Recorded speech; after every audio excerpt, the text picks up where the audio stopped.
Hey everybody, it's Phil Strazula from Select Software Reviews. Today we're going to be talking about all the different things you can do with people analytics. I think this is one of the common questions I get from HR professionals, and we've got an expert here today with Luka Babic, who's the CEO of Orgnostic. Luka, thank you so much for joining us. Do you mind giving a quick background on yourself and what you do on a day-to-day basis? Oh yeah, and thanks for having me here, Paul, as well. It's great to be here. I've been a fan of your content for a very long time as well, so it's awesome to actually be in the seat. What I do as a CEO of a people analytics platform is we're trying to build a solution that is going to help a lot of companies have access to data that is quite often fragmented in HR. There are quite many tools, as you're quite aware, and I'm presuming your listeners as well. When you're in HR, you have multiple tools that are managing your full employee lifecycle process, from like core HR tools, HRIS software, to ATS, to performance management, learning management tools, and all that is kind of fragmenting the data. So you don't have the ability to connect all the events in your employee journey to a single ID, right? So it's quite hard to find a place from which you can deduce what's going on from the moment a candidate was a candidate on your website to the moment they leave an organization and where they go, right? So what we're essentially trying to do is to connect all of that data in a single place so that you can have more flexibility to see the full employee life cycle, to get the employee experiences and tie them down to a significant company events. What we are trying to do that is at scale. My previous life, I was doing that as a CHRO within one company. It was a very painful experience. So what I decided to do is to go out and try to build a solution that is going to help quite many other companies bring my shoes to tackle that problem. That's awesome. One last question on your kind of professional career path. So you went to Harvard University. How did you get into HR? So it's a good question. I actually get it quite a lot. So I got into this whole space of organizational psychology through the work that I did with one of the greats of social organizational psychology, Richard Hackman. He was doing quite a lot of research and at Harvard Business School as well, and at college with the psychology department on team effectiveness and the topics of what are the conditions that make teams stand out when compared to the others. So that was the first thing that kind of fascinated me, and that was the first research that I got myself into, and that kind of pushed me into this direction of trying to work in a space where I help. You know, at the time when I started doing work, when I started getting into professional career, it was all like IT companies were all the rage, and I really wanted to get into that startup scale-ups. And as someone who didn't have engineering background, I was thinking, hey, like, how can I use my talents to get into this sector? Because it was quite a lot of fun, and I always liked technology, and it was very exciting. So that's how I combined like that psych background, IO psych moment, and try to find like what is a crossover where I can really help companies scale. That's awesome. Yeah. So I'm trying to think about the most structured way to go through these people analytics use cases. And maybe it's the employee lifecycle, starting with sort of, top of the talent acquisition funnel. And what I'd love to just learn from you, like, what are all the different ways that these data sets can help us illuminate what's going on and drive value in our organization? And maybe we start with sourcing.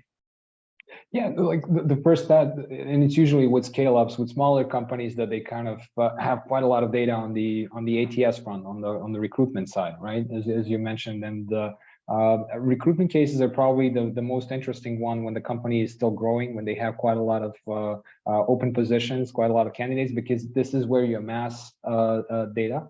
One of the things that I learned from this whole process is when you're starting to kind of play with people analytics, the first thing that the data reveals to you is how structured your process is, because your quality of data is going to highly depend on the quality of the process that you have in a company, right? So a lot of this data is generated by the users, and you can see if some of the metrics don't make sense, or some of the candidates are being stuck in the pipeline and stuff like that. So it's, usually the first thing why people kind of avoid using people analytics software, our data quality is not that good, but like getting actually not even just the people analytics software, but getting a people analytics solution of any sort, even if it's Excel as the most rudimentary case, is very important because it reveals all the gaps that you have in how you are administering the process, administering the candidates through your pipelines and similar.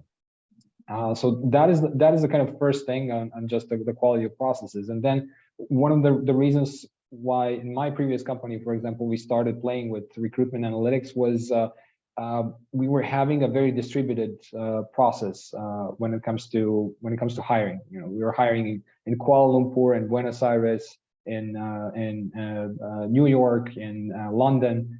And with all these different places, we actually had local hiring managers that needed to drive this whole process. And from the perspective of centralized control of quality of hire, how do these people ramp up? How do they perform? And whether there is an optimal process that is leading to the good quality of hire, that was something that it was impossible for us to track. So we were just flying blind and kind of distributing the responsibilities across the organization, but we didn't have any sort of checks on whether we are actually getting the same standard across the board, right? So this was the first case for us to actually build something that would allow us to control for what's happening after the hire and relating that back to the process itself, to who interviewed candidates, how many candidates were in the pipeline, what were the sources, what was the process like, did it have consistency, or was it all over the place from the perspective of the times that the candidates were spending in different stages and similar. So if we talk about the sourcing, I do look at it as a holistic topic that is just related to the full recruitment process with an end goal. An end goal is usually a quality of hire, right? Trying to relate that to the metric of how do people actually perform after they start engagement with the company within the first 6 months or a year. So yeah. One question I'm always curious, because you get to see a lot of data from when you were CHRO and now sort of across many different companies. Are there any interesting or counterintuitive data points that you've seen in the recruiting process, or things that were highlighted that you were like, oh wow, that is surprising. We didn't even know that this could be either a strength or a weakness in our recruiting apparatus? Yeah, I think one of the things that people are quite often putting aside is just the, you know, when you're analyzing the recruitment funnel, you usually look at it as a funnel itself, right?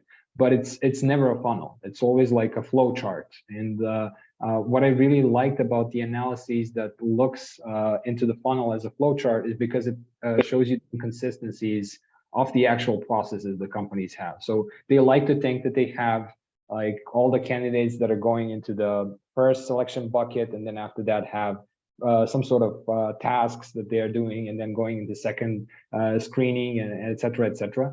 But what in reality happens is that a lot of these candidates are popping in at different stages of the process. So they have inconsistent candidate experience, and this is repeating over and over again. And I think there is a myth of a funnel that people are kind of thinking about recruitment as a funnel, but it's never really like that. And what we found is that the consistency and actual, you know, if you look into the standard deviations from the funnel, that is actually making a huge difference in the quality of hire down the road. Because if you have these like dotted candidates that are coming in and appearing in different stages at different times, those are the ones that are usually kind of biased hires, right? Someone that didn't have the exact process like everybody else. And those are the things that can be very varying, like a hit or miss variance, right? So it's very interesting to look into that data from just a bit of a different perspective, a bit of a different standpoint. It's pretty interesting. I would have imagined that like people that come in at random parts of the funnel are you know, it's a referral, right? Or it's like somebody, a third party recruiter is like, hey, amazing candidate. And you're like, okay, we're at the end of the process, just skip all this other stuff and come in at the end. And maybe that sort of person would be like much higher quality, but what you're finding is that the performance of those people is actually lower, and if they're hired. And it would vary, exactly, right? Because they didn't have the full assessment process, and there is some sort of ingrained bias by which the candidates or the hiring managers were making that decision. So they didn't go through all the steps that everyone else went. So they didn't see the actual full picture about the candidate. So it was very dependent on either the referee or about like anything that happened in that whole back channel of the process that we were not able to see. So it's very interesting finding that this consistency in the way that you're doing recruitment is something that as traditionally, at least we in our data sets have seen that are leading to a higher quality of higher results. That is really interesting. I guess, thinking through this conversation of bias, not to leave the framework of going through the employee life cycle and looking at all these different use cases, but I would be super curious to hear in terms of understanding bias, whether it's in the hiring process or other parts of the employee life cycle, like where you've seen people analytics be useful in identifying and helping solve it. Yeah, I mean, rewards is definitely a huge section, like the total rewards and how you're compensating your employees and top talent, and looking at again from a different angle. We were trying to connect also the employee net promoter scores and that kind of data where you segment employees and promoters, detractors, and observe rewards data from the perspective of how you're rewarding your promoters versus detractors, whether there are differences in the compensation system, the split between the equity, between bonuses and the core data. And then like you can do a lot of different additional slicing when you have all of that data together, whether there are any particular engagement groups or demographics that are just responding better to specific types of rewards. People in their 30s as opposed to the people in their 20s or 40s, right? Or parents, remote workers, similar topics. But one of the probably the best use cases they've seen, and this is usually custom work that you need to do on some of the data, is connecting the employee experiences, like general employee experiences, with financial results of the company. And this is particularly well resonating in the cases where you have your employees close to the revenue, let's say in retails and grocery stores, where employees have certain direct impact on the performance of the specific store. So in these particular cases, when you can see the bottom line results of the scores, you can also attribute certain employee experience elements from the diversity of the team, structure of the team, tenure, leadership styles, etc. So there are a bunch of these variables that you can take into a simple random forest algorithm that is going to give you a set of variables and return them and tell you what is the contribution of all these different elements of employee experience that can be tied to the performance of the organization. So I think there are a couple of these very fascinating use cases where you can see direct ties that I think makes this holy grail of HR. How is HR actually contributing to the business, and that answering that kind of question. Can you talk a little bit more about total rewards and how maybe like compensation structures relate to outcomes for the business? Yeah, well, compensation structures are a very, I think it's a science in itself, just tying that motivation, engagement, and compensation and performance. We usually tend to look into performance or compensation data as an isolated thing and only observe it from the market perspective. It's very rarely that there is a triangle that you create within a company that is, you have performance on one side, compensation and total rewards on the other, and engagement data as a third pillar, right? So that you see whether there is a connection or connectivity between the variables that are belonging to these three different brackets. And I think this is something that, traditionally you have comp and benefits team that have evolved into this total rewards functions, and their role was mostly stemming from payroll, right? So they never had exposure to performance data. They never had exposure to engagement data. And the gap that the people analytics is sort of filling here is trying to get a holistic look into it, right? So being able to see, okay, is there any type of reward structure or reward system that we're applying that can tell us, for different segments of employees that is producing better performance results, that they're getting better performance, that they're highly engaged, that they are staying for longer in the company, that they are more likely to be promoters and then not detractors and similar. So those are the points that I feel are quite often neglected, because you only kind of look into your internal data and then try to compare yourself to what is out there on the market, what is externally available through like thousands of different researchers, but you never look into that full holistic picture of an employee, right? And what are the corollaries that you've seen with performance? Is it just that there's a pretty strong relationship between performance and engagement and compensation, or is it types of different compensation or types of engagement? It's very different. It's very idiosyncratic as well. I wouldn't be able to find like a commonality across the board. At least like I don't have like a strong signals right now in data. I think it varies from a company to company. But what we found like consistently over and over and again is that detractors, for example, are usually more compensated. Like their median salary is always higher than the ones that are promoters, and that has been, I mean, always. I'm exaggerating, of course, but it has been consistently appearing in our data sets that that kind of salary component is not necessarily the driver between how people are perceiving company and how likely are they to recommend it. Why is it the detractors? It's inversely correlated with salary. I mean, I don't have a definite answer to that. It's just an interesting like correlational study. I don't have the exact causations for that, but it's an interesting, again, finding. It's almost like, oh, this is appearing over and over again, and it's a great material for a good hypothesis or a PhD study, I guess, to actually go in and try to find the causality relationship. But one of the things that you can take from that is dive deeper and then analyze, okay, so what are the motivational factors here? Is it peers? Like you can look into it from the perspective of turnover as well. Is it that there is a chain turnover reaction, so that when you see that the peers are leaving, that's something that is generally driving the engagement with the teams, or that would drive them to leave the organization. So maybe the quality of connections and real team relationship is something that is essentially driving people to stay after a certain amount of money that they're already getting into pocket, that is kind of existentially allowing them to feel comfortable with their lifestyles, right?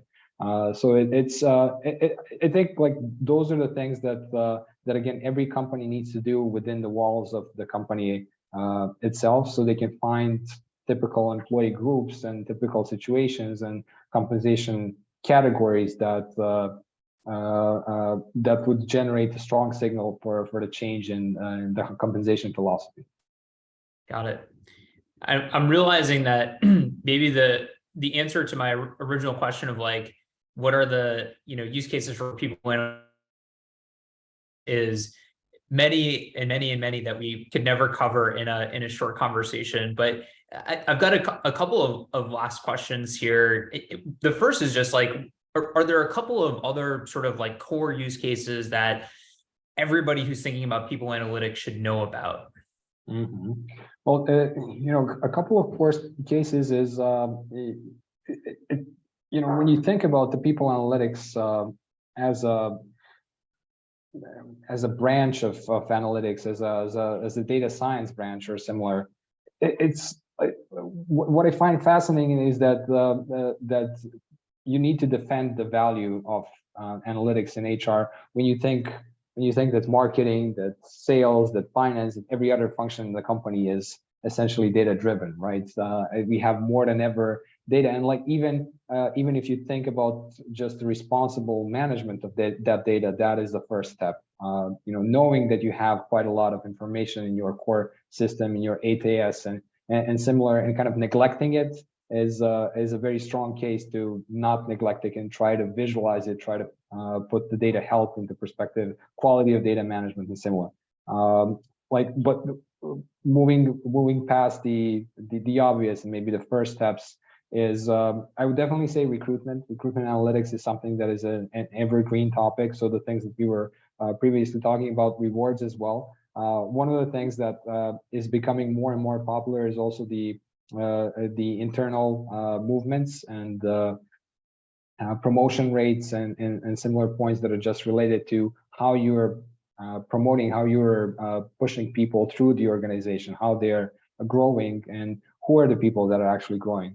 And this is where you can overlay data, equity, diversity, equity, and inclusion data, and observe pretty much all the metrics from the full employee life cycle, let's say recruitment and that first initial stage, onboarding, talent development, down to the exit. You can overlay all those steps with diversity, equity, inclusion data, which is also something that is from one side regulatory, from the other side a responsible behavior that is certainly driving business results from all this research that we had. So it's those are, I think, the topics that are quite more commonly appearing, but you can have, as you mentioned, you can have multitudes of these, and the number of hypotheses that you can test on your people data is quite strong. Lastly, turnover and analyses of who is leaving and who is more likely to leave is also something that is extremely costly. And I think that's also an evergreen topic. So as long as you're looking into your recruitment data, you're always going to have a need to look into your turnover data on the other side, so that you're making sure that you're not losing top talent. And if you are, to understand the reasons of why the top talent is leaving the company. I think we at one point need to have a conversation around, the sort of the value of this information and articulating that in a deeper way for our readership, because I think it is so important. But I also realize you got to fight for it, and it can be hard to fight for it. I guess my last two questions are, one, what would you say to somebody that kind of wants to get started? And I guess like the couple of personas that I'm thinking about are, one, maybe somebody who's at a smaller company, they're the head of HR, it's a small team. They might not, they have these systems, they have some dashboards, but they might not have the skill set or ability to, from a budget perspective, to, implement a large system. And then, for larger companies, like, do I need a PhD on staff? Like, just sort of like, what are the capabilities that I need to make progress on this? Can I start small, or do I have to kind of implement a system that ties in everything and is going to take a long time to set up and create, useful information from? Yeah, I mean, there's that concept of data debt, right? That you kind of amass the longer you wait with structuring the data, because quite naturally, if you're not proactively managing it, at some point it comes back and bites you, right? And that is something that companies that start relatively late in the process of tracking that data are kind of seeing. A lot of legacy data, a lot of legacy systems. So if you're already past like 5,000 employees or similar, you're going to have a lot of upfront work to clean up and get that data in shape to actually do something with it. So I'm usually recommending companies to start early. And this was my, something that we were doing when we were already 300 employees. It's not the quality of, it's not always going to be about the quality of the insights that you're getting, but just the quality of tracking the data, being able to have it in a single place, to be able to measure the quality, so that, from a strategic standpoint, once you're 1,000 employees, where you're going to have a much larger data set, more candidates, more employees, more exits, more entries, onboarding processes, et cetera, you're going to have a much better quality of the data at that point. So it's more about like being strategically minded and oriented towards responsibly tracking the data. And this is where systems like the one that we're building, you have a free version of the platform that connects all your data. There's like a data health component to it, so you don't have to bring in external resources to do all of this for you. And at some point, when you start getting the value, when you start getting the true value from the size of your data set, this is when you start playing with bringing in someone as a, you mentioned like PhD on staff, but like heads of people analytics or heads of people operations first, that are going to start creating insights from your data, that are going to try to tell you story with what you already have, right? That's unbelievable that you guys have a free tier. I didn't realize that, and I should know that, but I didn't know that. My last question is topic du jour. How is AI going to play a role in all of this? It seems like there are some data sciencey sort of applications that people are already leveraging. What's your vision of the next couple of years and how that will play a role? Well, we've been playing with it quite a lot in the past few months. I mean, with everyone actually kind of talking about it and exploring all the different use cases, it was almost irresponsible not to look into it. And what we found first, for example, are these. I think it's all about the simplifying of the interface and being able to create people analyst in a box, so to say, right? So HR is not traditionally the most data literate bunch. It's getting there. The field is getting more diversified, but it's definitely going to take time. So what I feel that AI could help us, at least at the very beginning, is being able to ask questions in a natural language and get answers from your data in a simplified way without like complex charts, complex visualizations, and complex queries. It can be just a summarization of things that are happening in your data. You know, for example, we were talking about recruitment funnels. Just tell me, where do I have particular issues with hiring bottlenecks? And you know, models like not necessarily ChatGPT, but something that is more trained to a very specific data sets like birth and similar, can give you a pretty decent answers at this stage. In the future, what I feel is that is going to happen is probably putting the level of abstraction of the AI down to an employee level, so that every employee is going to have this ability to get the personalized coach from the data in the company for both career progression and taking their own data with themselves across the different companies, right? So being able to kind of pull their own information and have the consistency of that data from the moment they started the career to the moment they end it, and have a sort of a control of what they're sharing with the companies. But with that, also have a much larger data set for AI to be able to actually give more specific career advancement opportunities, learning advancement opportunities, et cetera, which I think should be the end goal of analytics. It's right now it's more diagnostic, but it should be more applicable and prescriptive as we go in the future. And this is where AI as a branch, as an extension of statistics, is kind of helping us, right? So it's very exciting time for sure.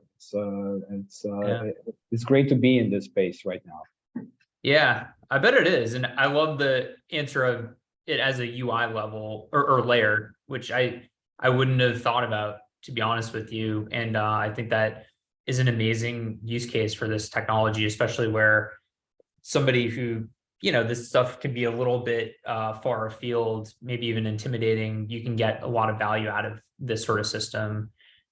My actual final last question is just, where can people learn more about the work that you guys are doing or connect with you? What's the best way to get in touch? Yeah, we're very active on LinkedIn, obviously where most of the HR population lives. So they can find me for sure on LinkedIn and finding my name. Orgnostic is there as well. Orgnostic.com is also a great source of reference. We are also hosting a bunch of these master classes for HR people around people analytics. So this is a free content, community generated. So it's available in the people analytics master classes that can be found on our website, and the people analytics lounge, which is a community that is led by a couple of great people analytics experts and evangelists as well. So if anyone is interested in the topic, Orgnostic is definitely a pretty good address to kind of go and check everything out. Awesome. Luka, thank you so much for spending time with us. Thank you, Phil. It was great to actually have this conversation. So thanks for the invite.